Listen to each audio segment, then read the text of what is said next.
नमस्कार, मैं हिमांशु मिश्रा और आप देख रहे हैं न्यूज 24। तो किसका होगा मध्य प्रदेश? मध्य प्रदेश की पूर्व मुख्यमंत्री और बीजेपी की वरिष्ठ नेता उमा भारती, जो भारतीय जनता पार्टी की तरफ से जन आशीर्वाद यात्रा निकल रही है, उसमें निमंत्रण न मिलने से नाराज बताई जा रही हैं।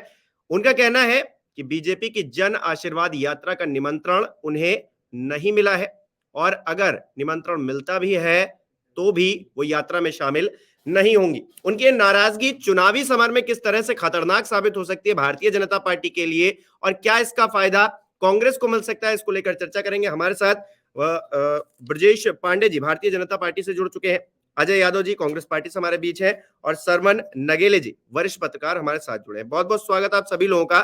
ब्रजेश जी, सबसे पहले मैं आपके पास आना चाहूंगा, उमा भारती जी की क्या नजरअंदाजगी की जा रही है? क्या उन्हें साइडलाइन किया जा रहा है? क्योंकि वो जिस तरह से नाराजगी अपनी व्यक्त कर रही हैं, वो दिखाता है कि कहीं ना कहीं आप उनको जो सम्मान मिलना चाहिए या फिर चुनावी मौसम में जो जिम्मेदारी उन्हें मिलनी चाहिए आप नहीं दे पा रहे। नहीं हिमांशु साहब, ऐसा बिल्कुल नहीं है, दूर दूर तक नहीं है। उमा भारती जी न सिर्फ मध्य प्रदेश की बल्कि भारतीय जनता पार्टी की देश की पहली पंक्ति प्रखर राजनेताओं में एक है। और उनका आशीर्वाद और उनकी कृपा भारतीय जनता पार्टी पर हमेशा रही है।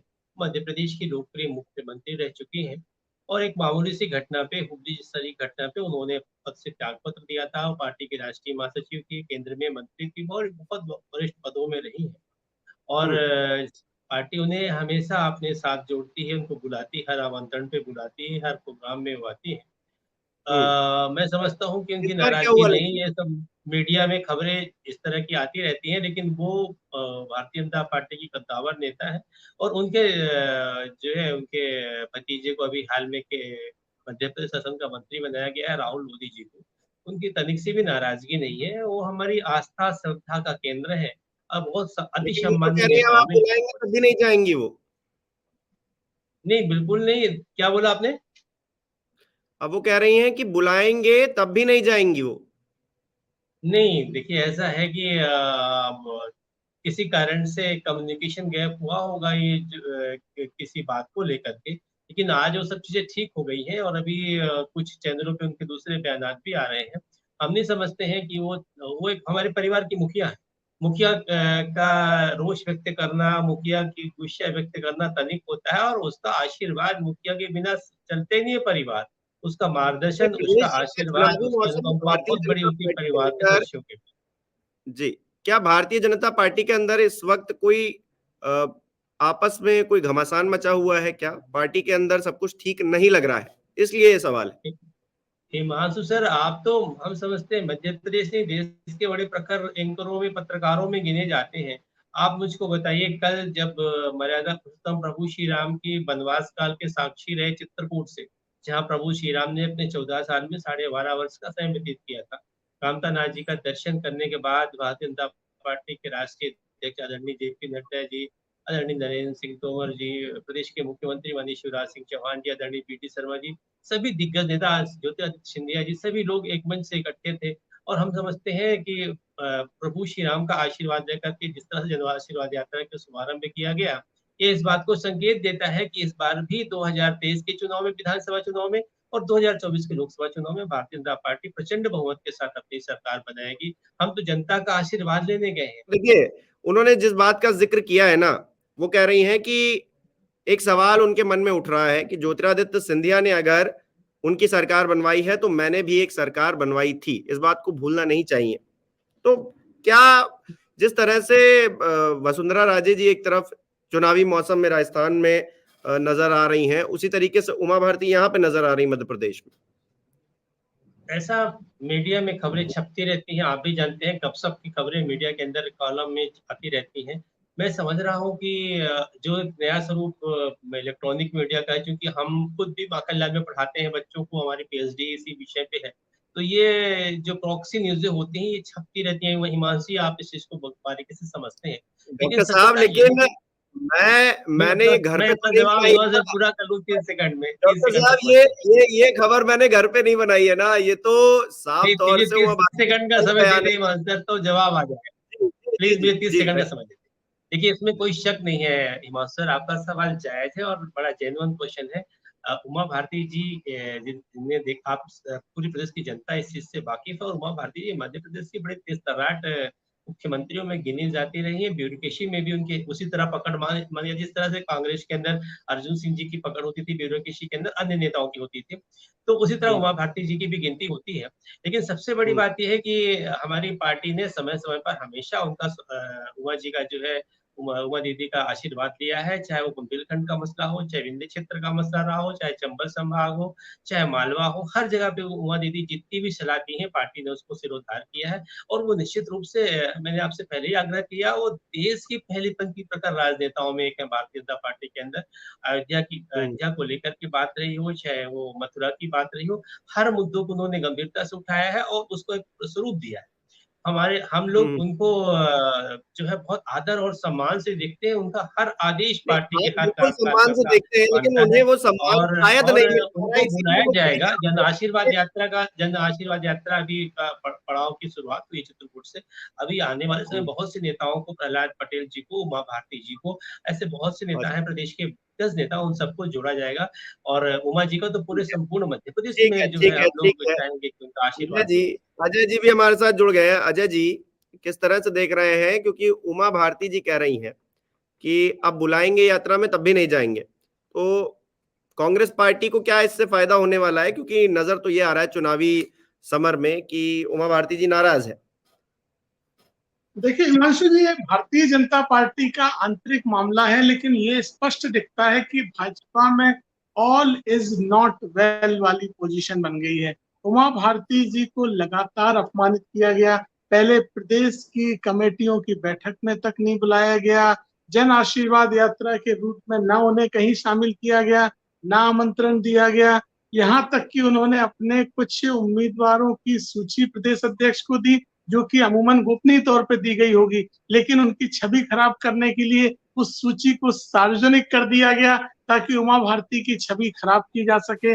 आज मुख्यमंत्री शिवराज सिंह चौहान उमा भारती जी के क्षेत्र में ओरछा में राम राजा लोक का भूमि पूजन करने गए हैं, उस कार्यक्रम तक में उमा भारती जी को नहीं बुलाया गया। ये स्पष्ट दिखाता है कि उमा भारती को दरकिनार किया जा रहा है। भारतीय जनता पार्टी में गुटबाजी अजय हावी जी है। आपके लिए तो अपने अच्छा ही है अपने ना? अजय जी आपके लिए तो अच्छा ही है ना?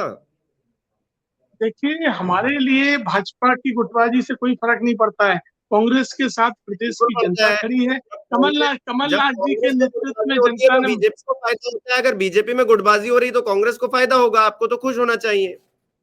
देखिए मैंने आपसे कहा कि ये भाजपा का आंतरिक मामला है। प्रदेश की जनता कमलनाथ जी के नेतृत्व में मन बना चुकी है। आप दिन प्रतिदिन जिस तरह से बड़े बड़े नेताओं का भाजपा छोड़कर कांग्रेस की ज्वाइनिंग की स्थिति देख रहे हैं, ये हवा को दिखाता है। गिरिजा शंकर शर्मा जैसे बड़े नेता जो संघ के जमाने से जुड़े रहे, वो भाजपा छोड़ रहा है। भंवर सिंह शेखावत छोड़ चुके, दीपक जोशी छोड़ चुके, यहाँ तक कि नारायण प्रसाद गुप्ता जी, नाना जी के पोते ने तक भाजपा छोड़ दी। तो भाजपा में अब पुराने निष्ठावान नेताओं के लिए जगह नहीं बची है, और उमा भारती जी भी उसी राजनीति का शिकार हो गई है। ये भाजपा में बीजेपी बदल केवल और चुकी है, केवल गुटबाजी है। बीजेपी बदल चुकी है, नए कलेवर के साथ में है। इस पर मैं जवाब लूंगा। ब्रजेश जी देखिए, अब नई पार्टी बन रही है, बिल्कुल नए कलेवर के साथ में है, लेकिन अभी अजय जी गिना रहे थे बहुत सारे नेताओं के नाम कि छोड़कर वो जा रहे हैं आपकी पार्टी को, और उमा भारती जी को भी स्पेस नहीं मिल रहा है। शायद यही वजह है कि वो खुद ही बोल रही है इस बात को, कोई दूसरा यहाँ पे कोई घर पे बैठ के खबर नहीं बना रहा है। तो नई जो देखिए पार्टी बन देखिए रही हिमांशु है, जी, बड़ी स्पष्ट है। के साथ आई है, उसमें पुराने नेताओं को जगह नहीं है। देखिए हिमांशु जी, बड़ी स्पष्ट बात। अजय जी बुंदेलखंड के, हमने आपसे पूर्व भी कहा, बड़े दिग्गज प्रवक्ताओं में गिने जाते हैं। लेकिन ये हम्म भारतीय जनता पार्टी है। भारतीय जनता पार्टी में कमोबेश कांग्रेस की तरह स्थित नहीं है। कांग्रेस की स्थिति तो हम्म ये कि राजा बोला रात है, रानी बोली रात है, मंत्री बोला रात है, संतरी बोला रात है। अरे ये तो सुबह सुबह की बात है। कांग्रेस पार्टी में तो एसी में बैठ करके निर्णय लिए जाते हैं। हम तो जनता के बीच जाकर के जन आकांक्षाओं को सुन करके, जनता की समस्याओं के निराकरण के लिए, समाज के अंतिम छोर की पंक्ति के व्यक्ति के लिए कटिबद्ध रूप से जनता के बीच जाते हैं और उसकी बात का निराकरण करते हैं। रहा सवाल उमा दीदी का, तो उमा दीदी जो है, हमने आपसे पहले ही कह दिया कि बड़े सालभर नहीं, नेता यहाँ हमारी तो पार्टी के नेताओं की अंदर। बात हो रही है और ना ब्रजेश जी। उनकी उपादेयता हमेशा पार्टी में रही है और हमेशा रहेगी, क्योंकि वो जो है पार्टी के प्रमुख स्तंभों में है और आज भी और हमेशा भी रहेगी। केंद्र सरकार में भी जहाँ पे भी लगता है केंद्र सरकार उनके सुझावों को लेती है, अभी जवाब बनाती है, चाहे वो गंगा सागर प्रोजेक्ट की बात हो, चाहे जितनी भी चीजें रही।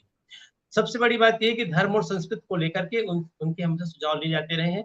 हमने आपसे आग्रह किया कि चूंकि जन आशीर्वाद यात्रा का तो पड़ाव बहुत नेता लंबा छोड़ होना क्यों है, जा रहे हैं, मेरा सवाल ये क्योंकि था ब्रजेश जहाँ पर जी। लगेगा कि उमा जी हमारे पार्टी में, उमा जी के आने से प्रहलाद पटेल जी उस यात्रा में सम्मिलित होंगे, उस यात्रा की कमान पूरी उनके हाथ में आएगी। अभी बहुत चीजें बची छुपी हुई हैं, आने दीजिए। समय के साथ साथ हम सभी बड़े नेताओं को अपनी यात्रा में जोड़ेंगे, इन सबका आशीर्वाद लेके ही चलेंगे, तभी हम सरकार बनाएंगे इस 23 में।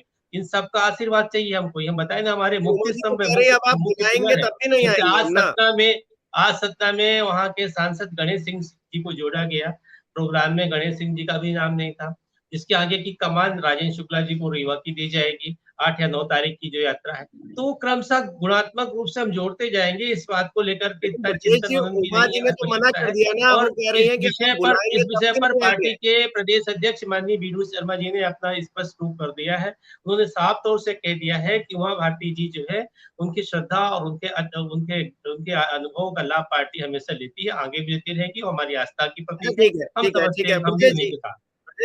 ब्रजेश जी आपने बात घुमा दी। मैं ये पूछ रहा था कि आपके नेता छोड़कर फिर पार्टी क्यों जा रहे हैं, अगर आप इतने ही सही ढंग से काम कर रहे हैं। आप पहले अपने नेताओं को अगर संतुष्ट नहीं कर पा रहे हैं तो जनता को कैसे करेंगे, ये तो बात की बात है। हिमांशु जी, शायद हमारे कांग्रेस के दिग्गज प्रवक्ता मित्र जो बैठे हैं इस चीज को जानते हैं कि भाई हम्म। इनकी इनकी पार्टी के एक बहुत बड़े ग्रुप के नेताओं ने, सिंधिया जी ने जब कांग्रेस छोड़ा, इनके साथ 22 विधायक चले गए। इसको आप कुछ नहीं कह सकते। लोकतंत्र के अंदर अभिव्यक्ति की स्वतंत्रता का अधिकार है। भारत के संविधान की धारा 19(1)A में इस चीज का स्पष्ट उल्लेख किया गया है। और ये अगर है तो ये लोकतंत्र की यही तो फिजा है, यही तो लोकतंत्र की खूबसूरती है। इस पे पढ़ने की जगह हम तो ये कहना चाह रहे हैं कि हमारी पूर्ववर्ती पीढ़ी के जितने भी नेता हैं, उन सबका सम्मान है, उन सबका आदर है, उन सबके सिंचित आशीर्वाद के बिना हमारी पार्टी आगे नहीं बढ़ेगी। ठीक है आगे की अजय पूरी जी, यात्रा में इन सबको सिंधिया जी बराबर। का नाम ले लिया गया, उमा जी ने भी सिंधिया का नाम लिया था। उन्होंने कहा कि सिंधिया जी ने अगर एक सरकार बनवाई है भारतीय जनता पार्टी की तो उन्होंने भी बनवाई है, इस तरह उन्होंने जिक्र किया। लेकिन अब क्योंकि ब्रजेश जी ने जिक्र कर ही दिया है, और नेता तो आपके भी छोड़ के जा रहे हैं, और जो कलह है होनी चाहिए वो उस तरह से नजर तो नहीं आ रही है, लेकिन स्थिति बहुत ज्यादा मजबूत हो ऐसा भी नहीं दिख रहा है। अजय जी। देखिए हिमांशु जी, ऐसा लग रहा है जैसे भाजपा के नेता उमा जी को रास्ता दिखा रहे हैं सिंधिया जी वाला, कि जैसे सिंधिया जी ने कांग्रेस छोड़ दी, उमा जी भाजपा छोड़ दें, और भाजपा को उनकी कोई जरूरत नहीं है और किसी तरह का कोई फर्क उन्हें नहीं पड़ने वाला है, जिस तरह से सिंधिया जी का उदाहरण बार बार दिया जा रहा है। लेकिन उमा भारती जी जो प्रदेश की नेता है, देश की नेता रही है, अब उनकी जरूरत देश में नहीं पड़ रही है तो कहाँ पड़ने वाली है। आप कह रहे हैं आवश्यकता होगी तब उनको बुला लेंगे, तो भारतीय जनता पार्टी उन्हें आवश्यकता के अनुसार फिट नहीं मानती है, उनकी जरूरत नहीं समझ रही है चुनाव प्रचार में। तो यही तो हम कह रहे हैं कि उमा भारती जी को दरकिनार कर दिया गया है, उनको अब भारतीय जनता पार्टी में पूर्व उपेक्षा का शिकार होना पड़ रहा है। और यही भारतीय जनता पार्टी का मूल चरित्र है, चाहे लाल कृष्ण आडवाणी रहे हो, चाहे मध्य प्रदेश में कैलाश जोशी जैसे नेता रहे हो, सभी लोगों को भारतीय जनता पार्टी ने समय निकलने के बाद साइडलाइन किया है। तो मुझे लगता है उमा भारती जी को भी भाजपा ने किसी तरह से साइडलाइन करने का मन बना लिया है। आज मैंने आपको पहले भी कहा था कि आज उमा जी के स्वयं के गृह जिले में ओरछा में राम राजा लोक के उद्घाटन में, जबकि उमा भारती जी राम मंदिर आंदोलन से जुड़ी हुई नेता रही है, जिसका भाजपा के आगे आने में कितना बड़ा योगदान रहा है सभी जानते हैं, लेकिन ऐसे कार्यक्रम तक में उमा भारती जी को नहीं बुलाया गया। उनके परिवार के एक व्यक्ति को मंत्री बना दिया गया 1 महीने पहले। तो ये कहीं ना कहीं जनता के बीच में उनकी पद की लोलुपता और उनको पद का लालची बताने के लिए बनाया गया। अन्यथा उनके लोगों को उम्मीदवारी में चयन में कहीं भागीदारी नहीं दी जा रही है, कहीं सम्मान नहीं दिया जा रहा। उमा जी तो बीजेपी की बैठकों में देखे हुए अरसा निकल गया। मुझे तो नहीं लगता कि बीजेपी के नए कार्यालय में उमा जी एक आध बार आ भी पाई कि उनकी एंट्री बंद कर रखी है। इस तरह के हालात बना रखे हैं, जबकि वो भोपाल में रहती ठीक है, है। मध्य प्रदेश की राजधानी में रहती है। पूरी तरह उपेक्षा हो रही है, और ये पिछड़े वर्ग की नेता की उपेक्षा है जिनका भाजपा ने उपयोग किया और अब समय निकल गया, इसलिए उनको दरकिनार कर दिया। ब्रजेश जी बताइए, देखिए क्या उपेक्षा हो रही है सच में, क्योंकि बयान से तो यही नजर आता है। देखिए बयान जो दे रही हैं, मैंने फिर से कहा है कि ये बयान किसी के घर पे नहीं बनाए गए हैं, उमा भारती जी खुद ही दे रही हैं। वो ये कह रही हैं कि मुझे इन यात्राओं में नहीं जाना था, बीजेपी के लोगों को ये डर लगता है कि अगर मैं वहां पहुंच जाऊंगी तो लोगों का सारा ध्यान मेरी तरफ होगा। मुझे जाना नहीं था, लेकिन निमंत्रण देने की औपचारिकता पूरी करनी चाहिए थी। जिस बात से वो खफा नजर आ रही हैं। हिमांशु जी, मैं आपके सवाल का जवाब दूंगा, उसके पहले मैं 10 सेकंड में अपने साथी प्रवक्ता मित्र की बातों का जवाब दे दूं। दिनकर की बड़ी खूबसूरत पंक्ति है, समर शेष है नहीं पाप का भागी केवल व्याघ्र, अज्जो तटस्थ है समय लिखेगा उनके भी अपराध। अरे ये कैसे भूल जाते हैं कि इनकी पार्टी के बड़े बड़े दिग्गज नेता नारायण दत्त तिवारी, कुंवर अर्जुन सिंह जी, माधवराव सिंधिया, कितने लोगों ने भी कांग्रेस छोड़ा था। छोड़ना, हमने आपसे कहा ना, हमने कही तो लोकतंत्र की खूबसूरती है, अगर विचार और व्यक्ति नहीं तो उमा मिलती जी है को छोड़ने का रास्ता दिखा किसी बिंदु को पाएंगे लेकर विजय के, जी? वैचारिक मत है कि अलग हो सकता है, मतांतर राष्ट्रीय क्या होना उमा जी चाहिए। को पार्टी और छोड़ने उमा का रास्ता भारती जी की दिखा जहाँ रहे तक हैं? सवाल है, उमा भारती जी का जहाँ तक, मैं अपनी बात का जवाब दे दूं अजय, फिर आप बोलिए। उमा भारती जी का जहां तक सवाल है, हमने आपसे पहले ही विनम्रता से आग्रह किया, वो सिर्फ बुंदेलखंड अंचल की नहीं, समग्र मध्य प्रदेश की 230 विधानसभा सीटों में उनका वर्चस्व, उनका प्रभाव है, उनके उनके अनुयायी, उनके फॉलोवर्स है, क्योंकि उन्होंने मध्य प्रदेश के मुख्यमंत्री के रूप में बहुत खूबसूरती दिया था। और जो जिन पर आरोप लगता है दिग्विजय सिंह जी के ऊपर की मिस्टर बंटाधार का, वो नाम दिया ही उमा दीदी का है। तो हमने आपसे आग्रह किया भी, यात्रा चूंकि लंबी चलनी है, 1 महीने की पूरी यात्रा है, इस यात्रा में उनको उमा जी की उपादेयता जहां पर सबसे दिख है, उस रथ में वो प्रमुख सारथी के रूप में रहेंगी। उनके आशीर्वाद के बिना रथ आगे ही नहीं जाएगा। अभी चलने दीजिए, भी पार्टी ने बहुत से ऐसे लेकिन तुरुप के उमा जी पत्ते क्या कह छुपा रही है, के उनकी रखा है, बातों के लिए तो तुरुप ध्यान के देना पत्ते पड़ेगा ना। छुपा के रखा है, वो समय आने पे दिखेगा। इस चीज को लेकर के कांग्रेस आपको प्रवक्ता को चिंता करने की आवश्यकता नहीं। पूरी करनी चाहिए थी, वो ये भी तो कह रही है ना, वो खुद ही कह रही है, कोई दूसरा नहीं कह रहा है। ये थर्ड पार्टी नहीं, ये वाया बात नहीं हो रही, डायरेक्ट बोल रही है वो तो। नहीं, हमने आपसे क्या कहा कि उनकी उनकी अपनी फीलिंग है, उनको लगा कि ऐसा है, पर ऐसा नहीं है, क्योंकि जब प्रदेश के अध्यक्ष ने कुछ कह दिया, पार्टी भारतीय जनता पार्टी जो होती है, अध्यक्ष की मूल अध्यक्ष को वहां पर सर्वाधिक महत्वपूर्ण होता है। प्रदेश अध्यक्ष जी का आज जब वर्जन आ गया, उन्होंने एक साफ तौर से कह दिया कि उमा जी हमारी जो है आस्था श्रद्धा की केंद्र है, हम उनकी उपादेयता आगे करेंगे पूरी की यात्रा विजय में, जी देखिए, क्योंकि ये अभी तो बयान क्या अमित शाह जी दिखाता है, को मैं जुड़ना है, बयान फिर से पढ़ अभी देता इस हूँ यात्रा में दर्शकों अमित शाह जी को जुड़ना है, अभी इस क्योंकि यात्रा में ये दिग्गज दिखाता नेता है कि नितिन अंतर गडकरी जी तो को है। जुड़ना है, राजनाथ सिंह जी को जुड़ना है, इसी तरह बीजेपी उमा के दीदी लोगों को को भी ये जुड़ना डर है। लगता है अभी कि अगर करने मैं वहां दीजिए ना, पहुंच यात्रा जाऊं तो बढ़ने तो दीजिए सारा पूरी। ध्यान मेरी तरफ होगा, तो कहीं ना कहीं लग रहा है कि ये अंतर्कलह तो है कि अगर उमा भारती नहीं, जी किसी अंतरकला हर कार्यक्रम में चीज नहीं है। तो अंतरकला कांग्रेस को अपनी चश्मे से देखने पे लगती है, अंतरकला तो कांग्रेस में है। यहाँ पर अजय सिंह राहुल भैया का अपना गुट है, कमलेश्वर पटेल जी का अपना गुट है, जीतू पटवारी का विजय जी, कांग्रेस में अपना बीजेपी की गुट है, बात हो रही है ना सज्जन यहाँ पे। भैया के अपने गुट है, सारे बड़े नेताओं के, कमलनाथ जी के अपने गुट है, पचौरी जी का अपना गुट है, दिग्विजय सिंह जी का। यहाँ तो ग्रुपिंग पॉलिटिक्स तो कांग्रेस में है। तो बीजेपी कैडर बेस्ड तो पार्टी है, वो यहाँ पर बीजेपी में भी हो रहा राष्ट्रीय है, अध्यक्ष जी का आदेश आया, निर्देश आया, बीजेपी में भी यही उसका हो रहा है। पालन हर मंडल कार्यकर्ता, सेक्टर कार्यकर्ता, सभी लोग उसका अक्षरशः पालन करते हैं। अनुशासित पार्टी है, यहाँ इसी तरह का कोई अंतरकला नहीं। ठीक है सरमन जी, देखिए किस तरह से देखा जाए, जब उमा भारती जी खुद ही कह रही हैं कि बीजेपी को डर लग रहा है कि मैं अगर वहां पहुंच जाती तो सारा ध्यान मेरी तरफ होता, औपचारिकता पूरी करनी चाहिए थी उनको कम से कम निमंत्रण देने की, तो दर्द तो है उनके अंदर। इस दर्द को किस तरह से देखा जाए? देखिए माननीय हिमांशु जी, उमा भारती निश्चित रूप से पार्टी की वरिष्ठ नेता हैं और मध्य प्रदेश में उन्होंने कांग्रेस की सरकार को उखाड़ फेंकने में 2003 में महत्वपूर्ण भूमिका निभाई और वो राज्य की पहली महिला मुख्यमंत्री बनी भी थी और ओबीसी वर्ग से आती हैं वो। अब जहां तक उनको ये जन आशीर्वाद यात्रा में ना बुलाने की बात जो उन्होंने स्वयं कही है, ये उनकी पार्टी का एक सिस्टम है। क्या है कि देखिए, अब ये अटल और आडवाणी जी की भारतीय जनता पार्टी नहीं है, अब ये माननीय नरेंद्र मोदी जी, माननीय अमित शाह जी, माननीय जेपी नड्डा जी की भारतीय जनता पार्टी है। यदि आप ये देखें कि मुरली मनोहर जोशी या बंगारू लक्ष्मण या जो तमाम बीजेपी के नेता थे जिन्होंने पार्टी को खड़ा किया है, अब वो लोग, स्वाभाविक सी बात है, भारतीय जनता पार्टी एक अनुशासित पार्टी है और वो कैडर बेस्ड पार्टी है, और वहां पर जो राजनेता हैं, वहां पर जो नेता है वो तैयार किए जाते हैं फ्यूचर के लिए। अब इस समय जो है ना, भारतीय जनता पार्टी में सेकंड पुराने नेताओं को जगह नहीं मिल रही है क्या? उनका सम्मान नहीं होगा क्या? ये भी सवाल है। नहीं, देखिए यदि ये मतलब बात बार बार आएगी किसी के सम्मान की, तो सम्मान पार्टी स्वयं करती है। देखिए, यदि वरिष्ठ नेताओं की बात करें तो वेंकैया नायडू जी को उपाध्यक्ष बनाया, आप बात कीजिए तो कोविंद जी को राष्ट्रपति बनाया, आप बात कीजिए तो द्रौपदी मुर्मू जी को अभी राष्ट्रपति बनाया, और बहुत सारे राज्यों के राज्यपाल हैं, बहुत सारे राज्यों में जो है ना, लोगों ने अपना समय निकालने के बाद फिर से रिटायरमेंट के बाद अपना काम कर रहे हैं। उमा भारती जी के लिए रिटायरमेंट प्लान पहले से तैयार है, अभी जल्दबाजी नहीं करनी चाहिए उनके लिए।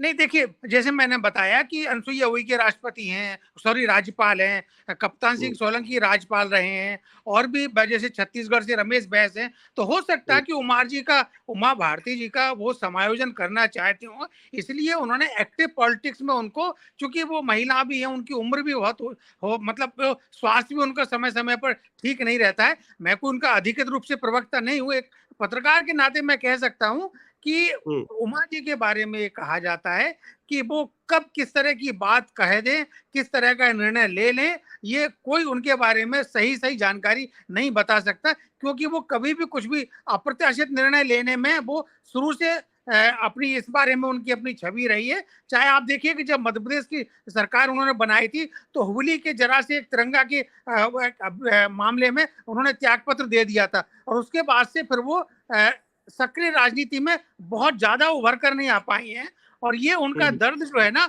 वो समय समय पर झलकता भी है। और अभी चूंकि ये जो जन आशीर्वाद यात्रा में उनको निमंत्रण नहीं भेजा गया है, तो देखिए उन्होंने क्या किया इस बार, पूरा का पूरा जन आशीर्वाद यात्रा का पूरा मॉनिटरिंग या कंट्रोल ये भारतीय जनता पार्टी के केंद्रीय नेतृत्व ने ले लिया है। संसाधन जरूर राज्य सरकार के या मध्य प्रदेश के भारतीय जनता पार्टी के हैं। राज्य सरकार से मेरा आशा ये है कि जब कहीं शासन से जो अनुमति या जिस तरह की सहयोग की जरूरत पड़ती है, जो एक नियम कायदे कानून में आती है, वो राज्य सरकार के जो भी जिले के अफसर प्रशासनिक अधिकारी हैं वो सहयोग करते हैं। ठीक है ब्रजेश जी, देखिए जी, उमा भारती जी ने सुबह ट्वीट किया है 8:27 पर, उसमें उन्होंने इस बात को लिखा है कि हाँ, अगर मुझे निमंत्रण दिया गया तो मैं कहीं नहीं जाऊंगी, ना प्रारंभ में और ना ही सितंबर जो 25 सितंबर के समापन समारोह में। तो देखिए, आप ये भले ही इस बात का जिक्र कर रहे हो कि उनके लिए यात्रा में अभी और दिन है और जिम्मेदारी दी जाएगी, उन्होंने तो मना कर दिया है। अब जैसे सरमन जी कह रहे थे, क्या उनके लिए कोई दूसरा प्लान बी तैयार किया गया है पार्टी की तरफ से, क्योंकि वो वरिष्ठ नेता है, मुख्यमंत्री रह चुकी हैं, तो उनके लिए कोई नई जिम्मेदारी हो सकती है? इस यात्रा में तो वो नहीं जाने वाली, उनके तेवर और कलेवर यहीं लग रहे हैं। हिमांशु जी, मैंने आपसे कहा कि उमा दीदी हमारी पार्टी की न सिर्फ स्टालवर्ड नेता है, बल्कि भारतीय जनता पार्टी के अलावा इस पूरे देश की बड़ी प्रखर राजनेता है। दूसरी बात मैं कहना चाहूंगा कि इसमें कोई प्लान बी की बात ही नहीं है, प्लान ए ही उनके लिए तैयार है। प्लान ए के तहत ही हमको अपनी 24 अगस्त की यात्रा के पूर्व उनको महत्वपूर्ण अंचल की यात्रा पे रखना है, और उनके फेज पर उनकी जो फेज है, जो पार्टी ने सर्वे किया, आंतरिक सर्वे, उन फेज पे उमा दीदी को ही संचालन नेतृत्व सब कुछ करना है। और उस विषय पर पार्टी का अधिकृत बयान भी आ चुका है, इसमें जरा सी भी ऐसी कोई बात नहीं है। हाँ, अगर उनके मन को पीड़ा पहुंची है, उनके मन को किसी तरह के दुख पहुंचा है, क्लेश पहुंचा है, तो उसके लिए पार्टी ने उसे क्षमा प्रार्थना किया, क्योंकि ऐसे बहुत सारे नेता हैं, हमने आपसे कहा, जिनका नाम अभी यात्रा में नहीं आया, लेकिन वो सब यात्रा में जुड़ेंगे, क्योंकि जब पुष्प की माला तभी बनती है जब एक लड़ियां जुड़ती हैं, तभी जाके कारवां तैयार होता है, तभी माला तैयार बनती है। उमा दीदी का आशीर्वाद, उमा दीदी की अभिव्यक्ति, उमा दीदी की रहने के जो वो है कृपा, उनका आभा मंडल और ये पूरी पार्टी के लिए लाभप्रद होगा, और आगे की यात्रा में जुड़ेंगे। ठीक है अजय जी, देखिए वो पार्टी की मुखिया है, थोड़ी नाराजगी है, शाम तक ठीक हो जाएगी। जुड़ती हैं और फिर से मान जाती हैं, क्योंकि अभी तो वो नाराज है। ठीक है, तो क्योंकि चुनावी मौसम है, कांग्रेस को किस तरह से फायदा या नुकसान हो सकता है, वो कितनी बड़ी चुनौती उमा भारती को मानती है? देखिए हिमांशु जी, मध्य प्रदेश में भारतीय जनता पार्टी या उनका कोई भी नेता कांग्रेस के लिए कोई चुनौती नहीं है, क्योंकि प्रदेश की जनता कमलनाथ जी और कांग्रेस के लिए मन बना चुकी है। भारतीय जनता पार्टी ने जैसे कर्नाटक में खरीद फरोख्त करके सरकार बनाई थी, और जनता के बीच में इस खरीद फरोख्त को न्याय संगत बताते रहे, लेकिन जनता ने जब आम चुनाव आया तो भाजपा को हिसाब दे दिया। उसी तरह मध्य प्रदेश में अब इस खरीद फरोख्त की अलोकतांत्रिक सरकार के अंत का समय आ गया है, और मैं आपको दावे से कह रहा हूँ, प्रदेश में 150 से ज्यादा सीटें जीतकर मध्य प्रदेश में कांग्रेस की सरकार बनने वाली है और भाजपा के ये अलग अलग नेताओं का असंतोष ये नई भारतीय जनता पार्टी दिखाती है। भाजपा में अब कोई पार्टी नहीं रह गई है, कबीले रह गए हैं और प्रत्येक कबीले के लोग अपनी अपनी खींचतान में लगे हुए हैं। किसी तरह का कोई समन्वय नहीं है। इस यहाँ तक कि मुख्यमंत्री शिवराज सिंह चौहान तक को जब भारतीय जनता पार्टी की तरफ से आरोप पत्र जारी किए गए तो उस कार्यक्रम में उपेक्षा की गई। भारतीय जनता पार्टी के तमाम निर्णय मुख्यमंत्री ना लेकर हाईकमान ले रहे हैं। 18 साल के मुख्यमंत्री को सीएम फेस मानने से अमित शाह ने इनकार कर दिया तो भाजपा ने स्वीकार किया कि शिवराज सिंह चौहान भी असफल हो गए। भारतीय जनता पार्टी में केवल और केवल खींचतान चल रही है, चाहे ज्योतिरादित्य सिंधिया हो, उमा भारती हो। वो उमा भारती को तो भाजपा के नेता दोनों तरफ के रास्ते बता रहे हैं, रिटायरमेंट का रास्ता भी दिखा रहे हैं और साथ में पार्टी छोड़ के जाने वालों का क्या हश्र होता है वो भी दिखा रहे हैं। इसलिए भारतीय जनता पार्टी में अब ये नई भाजपा है। शर्मन जी, क्लोजिंग कमेंट चाहूंगा। देखिए, उमा भारती जी को साइडलाइन किया जा रहा है या नहीं किया जा रहा है, ये तो इंटरनल मैटर तो है ही, लेकिन उमा भारती जी के साथ में भारतीय जनता पार्टी के साथ में रहने का क्या फायदा और क्या नुकसान है, ये हम आपसे समझना चाहेंगे, क्योंकि उमा भारती जी दिग्गज नेता तो हैं, लेकिन आज के वक्त में वो कितनी कारगर हैं भारतीय जनता पार्टी के लिए, ये मैं जानना चाहता हूं आपसे। देखिए हिमांशु जी, उमा भारती जो है ना केवल मध्य प्रदेश में बल्कि उत्तर प्रदेश में भी उनका प्रभाव रहा और जिस वर्ग से आती हैं वो, उन्होंने उत्तर प्रदेश से भी चुनाव लड़े और मध्य प्रदेश से भी चुनाव लड़े हैं। और अभी भारतीय जनता पार्टी का जो नई लीडरशिप तैयार हुई है, उमा भारती उस लीडरशिप की साथ में उनकी ट्विनिंग प्रॉपर नहीं बैठ पा रही है। अब वो क्यों नहीं बैठ पा रही, उनका इंटरनल मामला है। लेकिन भारती के बारे में एक मैं बहुत ही सामान्य सी बात कहूं कि वो उनके साथ में सदैव रहा है कि वो अपना गुस्सा या अपनी जो उनकी दर्द है वो उसका इजहार कर देती है और उसको आप दबाव की राजनीति भी मान सकती है। वो कैसे मान सकती है, मैं एक बहुत छोटा सा उदाहरण दूं आपको। देखिए, अभी कुछ दिन पहले मध्य प्रदेश मंत्रिमंडल का विस्तार हुआ।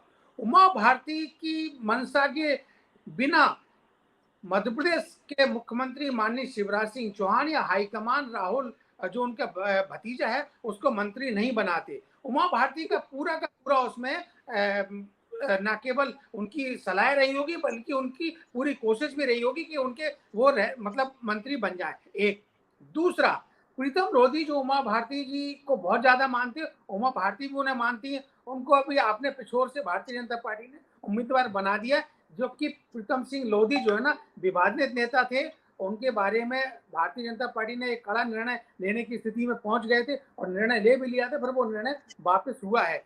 तो देखिए, जो उमा भारती का जो एक वजन था, जो उनकी उपयोगिता थी, जो उनका एक कद था और जो उनकी क्राउड पुलर लीडर की जो छवि थी, वो निश्चित रूप से अब ये 18-20 साल में वो कम हो गई, क्योंकि अब क्राउड पुलर लीडर तो जो है ना मध्य प्रदेश में शिवराज सिंह चौहान है और शिवराज सिंह चौहान लगातार मुख्यमंत्री हैं, राज्य में घूम रहे हैं, वो प्रतिदिन लगभग 2000 लोगों से हाथ मिलाते हैं।